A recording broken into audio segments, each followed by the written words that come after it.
नमस्कार। मैं अनिरुद्ध और आप सुन रहे हैं जस्ट अनिरुद्ध।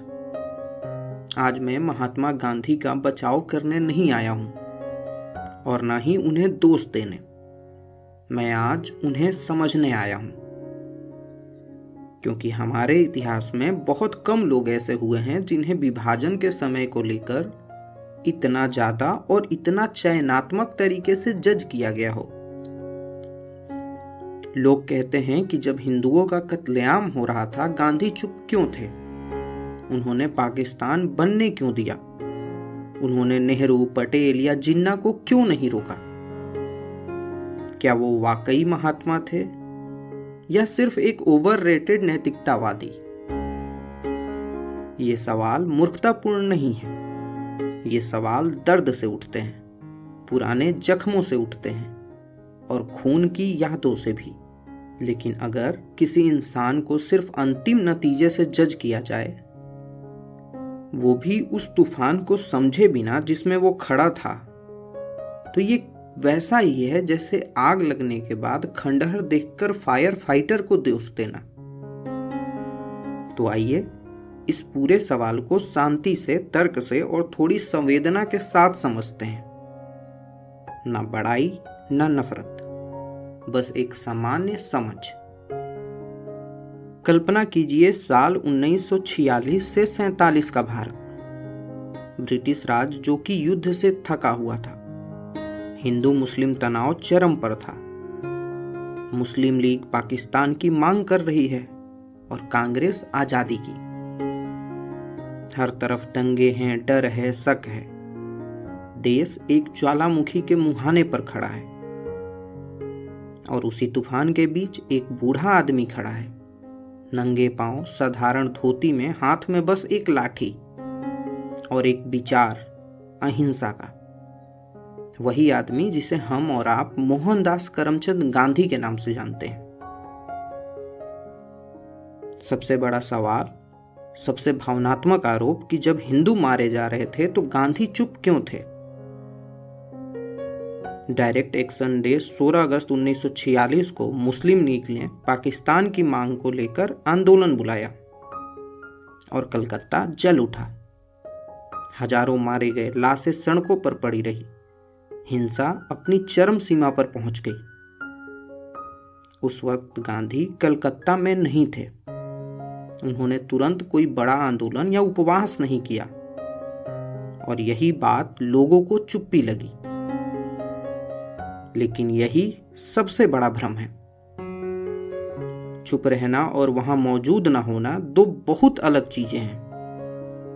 विभाजन से बहुत पहले से गांधी चेतावनी दे रहे थे कि धर्म के आधार पर देश बांटना सिर्फ खून और आग ही लाएगा।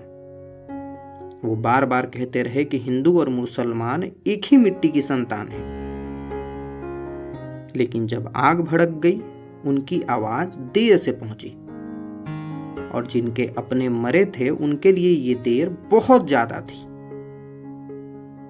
1946 के अंत में गांधी ने वो किया जो किसी राजनेता ने नहीं किया था। उन्होंने राजनीति छोड़ दी और सीधे हिंसा के बीच उतर गए। नुआखाली बंगाल, जहां हिंदू गांव उजाड़े गए थे, महिलाएं असुरक्षित थी और घर जल उठे थे, गांधी वहां अकेले चले गए, पैदल, न कोई सुरक्षा न प्रचार, बस बातचीत और प्रार्थना के भरोसे। फिर आया अगस्त 1947। पूरा देश आजादी मना रहा था। दिल्ली में झंडा लहराया जा रहा था। लेकिन गांधी लाल किले में नहीं थे, वो कलकत्ता में थे। एक मुस्लिम परिवार के साथ रहते हुए उनके साथ थे एच.एस. सोहरावर्दी, जिन्हें बहुत लोग हिंसा का जिम्मेदार मानते थे। और गांधी वहां कर रहे थे मरणांत उपवास। परिणाम क्या हुआ कि कलकत्ता की हिंसा थम गई। दोनों पक्षों के नेता उनके पास आए और शांति की सौगंध ली। तो नहीं, गांधी चुप नहीं थे। उनका पूरा आखिरी साल खून रोकने की कोशिश में बीता। वो लड़े, लेकिन हथियार से नहीं, आत्मा से।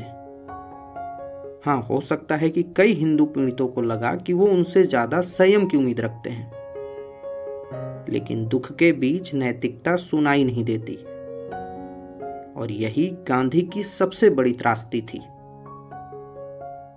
अब मेन सवाल कि क्या गांधी ने पाकिस्तान बनने दिया?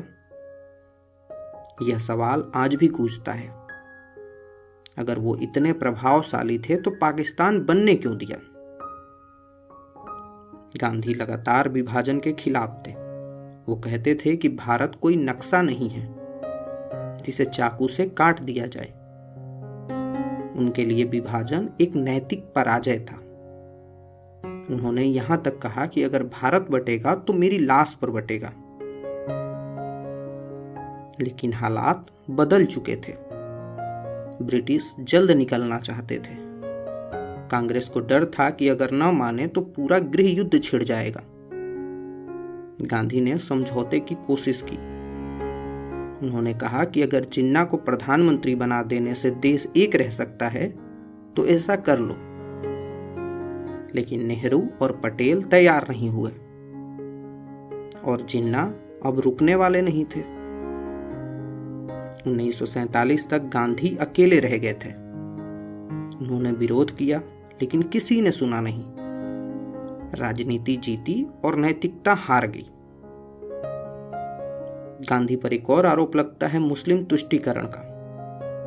कई लोग कहते हैं कि गांधी हमेशा मुसलमानों के पक्ष में झुकते थे। खिलाफत आंदोलन, उपवास, संयम की अपीलें, गांधी का तर्क अलग था। वो मानते थे कि बहुसंख्यक समाज की जिम्मेदारी हमेशा ज्यादा होती है। सच्चा नेतृत्व वही है जो गुस्से में भी इंसानियत नहीं छोड़ता। उनके लिए यह तुष्टीकरण नहीं था, ये एक नैतिक साहस था। लेकिन हाँ, यहीं वो चूक गए, क्योंकि सामने सत्ता की राजनीति थी, जहां प्रेम की भाषा कोई सुनने को तैयार नहीं था। 1947 तक गांधी सत्ता के केंद्र में नहीं थे। वो आदेश देने वाले नहीं, बल्कि आवाज उठाने वाले बन चुके थे।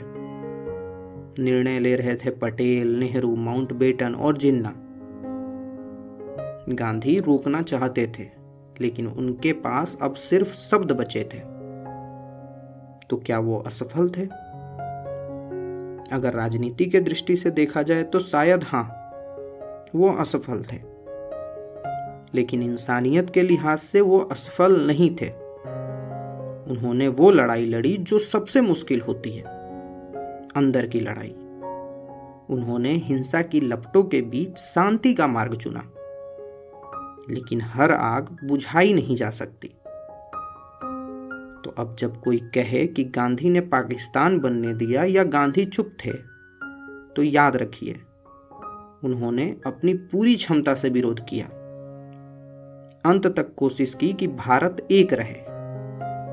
लेकिन जब पूरे देश की राजनीति विभाजन की ओर भाग रही थी, वो अकेले थे, एक लाठी और एक विश्वास के साथ। वो न तो देवता थे, न धोखेबाज। वो बस एक इंसान थे, जो इतिहास के सबसे दर्दनाक दौर में अपनी आत्मा से जूझ रहे थे। और शायद इसी कारण आज भी उनका नाम हमें सोचने पर मजबूर करता है, क्योंकि गांधी को समझना आज भी जरूरी है। मैं था अनिरुद्ध और आप सुन रहे थे जस्ट अनिरुद्ध। अगर आपको ये ऑडियो बुक पसंद आई हो तो प्लीज़ चैनल को सब्सक्राइब करिए और बाकी सब वीडियोस भी देखिए।